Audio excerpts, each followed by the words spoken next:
देखिए next important topic है आपका इलेक्ट्रोकेमिस्ट्री का कोरोजन। ठीक है, सबसे इंपॉर्टेंट क्वेश्चन है आपका इलेक्ट्रोकेमिस्ट्री चैप्टर का, और कितने मार्क्स में आएगा ये? 3 मार्क्स। देखिए कोरोजन होता है, ये कोरोजन का बेसिक आपने क्लास 10 में ही पढ़ लिया है कोरोजन, और आप लोग इसको कंफ्यूज करते हो रस्टिंग से। आप इसको किससे कंफ्यूज करते हो?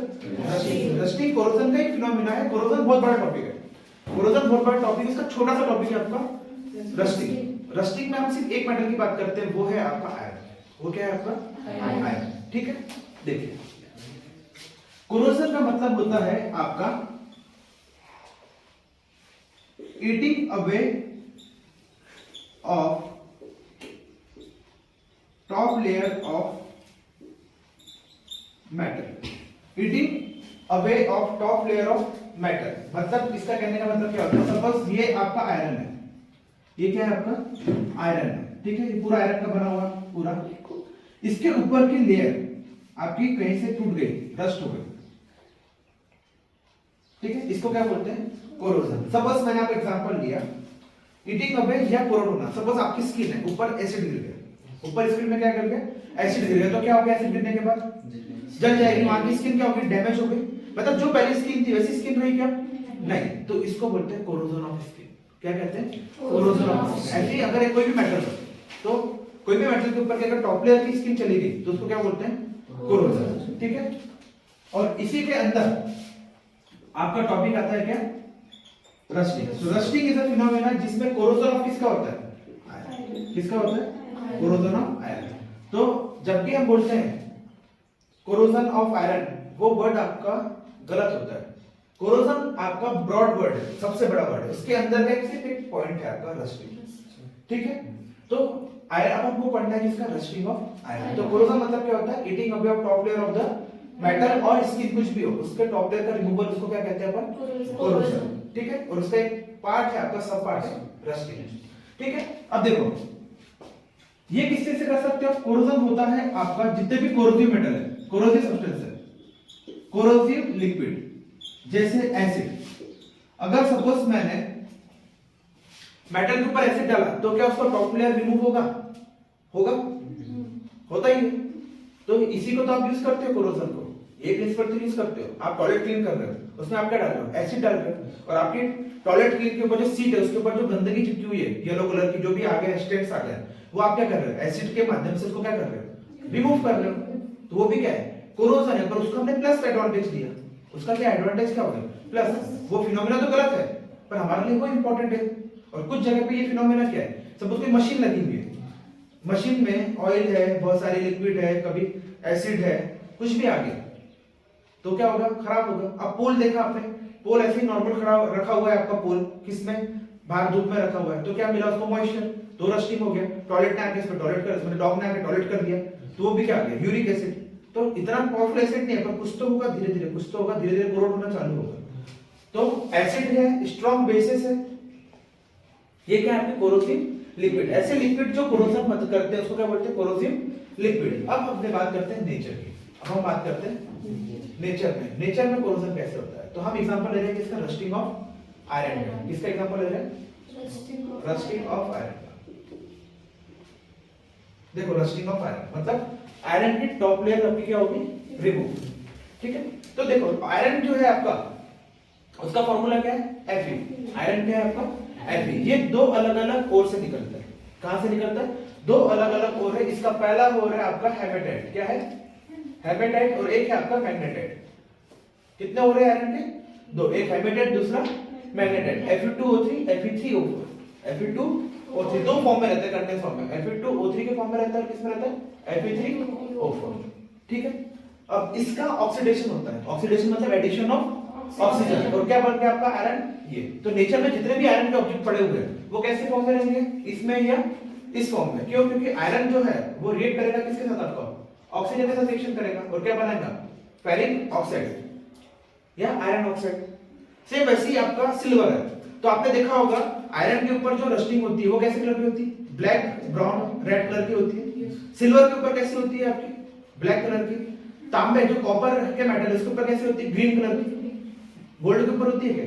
नहीं। प्लेटिनम के ऊपर होती है क्या? नहीं। इसलिए इस मेटल की कीमत है क्योंकि ये अपनी लश्करस प्रॉपर्टी लूज नहीं करती, मतलब कहने का है कि इनका ऑक्सीडेशन इजीली नहीं होता, इसलिए इनका मेटल के रेट है। ठीक है, एक टाइम पर गोल्ड भी उसकी चमक खो देता है, प्लेटिनम नहीं होता, इसलिए प्लेटिनम और महंगा है किससे? आपके गोल्ड से। पर यहाँ पर कैसा है? तांबे का, तांबा महंगा है, कॉपर आपका, पर उसमें भी क्या आ जाती है? कोटिंग आ जाती है, और उसको अपन क्या करते हैं? फिर पीतांबरी पाउडर से साफ करते हैं। सिल्वर के ऊपर भी किस कलर की आती है? ब्लैक। तो सिल्वर की जितने भी आपके ज्वेलरीज है वो कैसी होती है? काली हो जाती है, फिर उसको अपन साफ करवाते हैं। ठीक है, तो रस्टिंग ऑफ आयरन में नेचर में दो चीजें रहती है, बिना टू कंपोनेंट्स के आपका रस्टिंग ऑफ आयरन नहीं होता। सबसे पहला है आपका ऑक्सीजन। सबसे पहली कंडीशन क्या है? ऑक्सीजन। जब तक के मेटल को ऑक्सीजन नहीं मिलेगा, O2, तब तक के मेटल का कोरोजन नहीं होगा। दूसरा है वाटर। दूसरा क्या है? वाटर। ये दोनों चीज जब तक नहीं मिलेगी किसी भी मेटल को उसका रस्टिंग नहीं होगा, मतलब आयरन का रस्टिंग नहीं होगा। इन दोनों को कंबाइंड कंडीशन को कहते हैं आपका मॉइस्चर। क्या कहते हैं? मॉइस्चर, मतलब ऑक्सीजन प्लस वाटर। इसी को बोलते हैं ह्यूमिड कंडीशन। इसी को क्या कहते हैं? Humid condition. ठीक है, समझ में आ गया? ह्यूमिड कंडीशन, मॉइस्चर और ह्यूमिड कंडीशन दोनों समझ में आ गया। अब देखिए आपका कंपाउंड क्या था? आपका आयरन Fe। रिएक्शन किसके साथ कर रहा है? ऑक्सीजन के साथ। ऑक्सीजन कहां से मिला उसको? From atmosphere. कहां से मिला? From atmosphere. मॉइस्चर हमको नहीं पता कितना है पानी, तो हम उसको लिखते हैं XH2। क्या लिखते हैं? XH2। मतलब हमको नहीं पता यहाँ पे वाटर कितने हैं, कितनी क्वांटिटी में, 2 बूंद पानी है या पूरा बाल्टी भर पानी है, हमको नहीं पता। इसको बोलते हैं हमको नहीं पता। इसको कहते हैं वाटर ऑफ क्रिस्टलाइजेशन। इसको क्या कहते हैं? Water of crystallisation. ठीक है, ये पानी के कितने क्वांटिटी के मॉलिक्यूल है उसको क्या बोलते हैं? Water of crystallisation. जैसे आपका वॉशिंग सोडा, वॉशिंग सोडा का फार्मूला क्या है? Na2CO3। ये हमेशा 10H2O के मॉलिक्यूल लेके चलता है, जिसका वाटर क्रिस्टलाइजेशन कितना हो गया? 10। आपका मैग्नीशियम इप्सम सॉल्ट MgSO4.7H2, जो इप्सम सॉल्ट है उसको कितना लेके चल रहा है? 7। वो कितना लेके चल रहा है आपका? 7। ठीक है, वो कितना लेके चल रहा है? 7। इसका वाटर क्रिस्टलाइजेशन कितना है? 7। इसका कितना है? 10। हमको इसका नहीं पता पानी। अब भाई एटमॉस्फेयर में कितना मॉइस्चर है मुझे नहीं पता, हर दिन तो चेंज होता है मॉइस्चर। आज 20% मॉइस्चर है, कल 40% है, हमको नहीं पता कितना परसेंट मॉइस्चर है। ठीक है, तो कंपाउंड क्या बना आपका यहाँ पे? Fe2O3.XH2। क्या बना? Fe2O3.XH2O। इसको बोलते हैं आपका आयरन ऑक्साइड। क्या बोलते हैं? Iron oxide. और वैसे कहते हैं आयरन थर्ड ऑक्साइड। 3 के कारण क्या बोलते हैं इसको? Iron third oxide. और इसी को क्या बोलते हैं? Ferrous oxide. क्या बोलते हैं? Ferrous oxide. क्योंकि आयरन का जो नाम है, आयरन तो बोलने से आई है, पर इसका सिंबल क्या है? Fe। क्योंकि इसको लैटिन लैंग्वेज में क्या बोलते हैं? फेरस। आयरन को लैटिन लैंग्वेज में क्या बोलते हैं? फेरस। इसलिए क्या नाम है? Ferric oxide. और इसी को बोलते हैं रस्ट। इसी को क्या बोलते हैं? रस्ट। मतलब जो जंग लगना होता है आयरन में, वो जंग का फॉर्मूला है। किसका फॉर्मूला है? जंग। ठीक है, अब देखिए यहां पर 2 चीजें हैं यहां पर। ये जो आयरन है यहां पर, ये क्या आपका मेटल है, तो ये इलेक्ट्रॉन लेगा कि देगा? मैक्सिमम देगा। इलेक्ट्रॉन को देने को क्या बोलते हैं? रिडक्शन। Very good. तो आयरन में क्या होता है आपका? रिडक्शन। आयरन में क्या होता है? और यहां पर आपका ऑक्सीडेशन। ठीक है, अब आते हैं आयरन को बचाने के तरीके पे कि रस्टिंग से आयरन को कैसे बचाया जाता है। रस्टिंग समझ में आ गया? इजी प्रोसेस है। फिर 2 कंडीशन चाहिए हमको, कौन सी? वाटर और ऑक्सीजन। दोनों मिलकर क्या कहते हैं? ह्यूमिड कंडीशन और मॉइस्चर। और ये फॉर्मूला आप आयरन को बचाने के लिए क्या क्या चीज यूज करोगे? मतलब आप सबसे पहले क्या करोगे? पेंट यूज करोगे। कल्याणी दूसरा क्वेश्चन आप बताओ। आयरन, रस्टिंग ऑफ आयरन को बचाने के लिए आप क्या करेंगे? इससे बोला पेंट करेंगे। आप बताइए दूसरा। कल्याणी, दीना? वाटर से कंजर्व करेंगे। तो कैसे करेंगे? वही तो हमको पढ़ना है। ऑक्सीजन, मुझे ऑक्सीजन और वाटर दोनों से बचाना है, तो इसने बोला पेंट कर देंगे। तो पेंट कर दे तो अपन ने क्या करा? मेटल के ऊपर एक लेयर कर दी।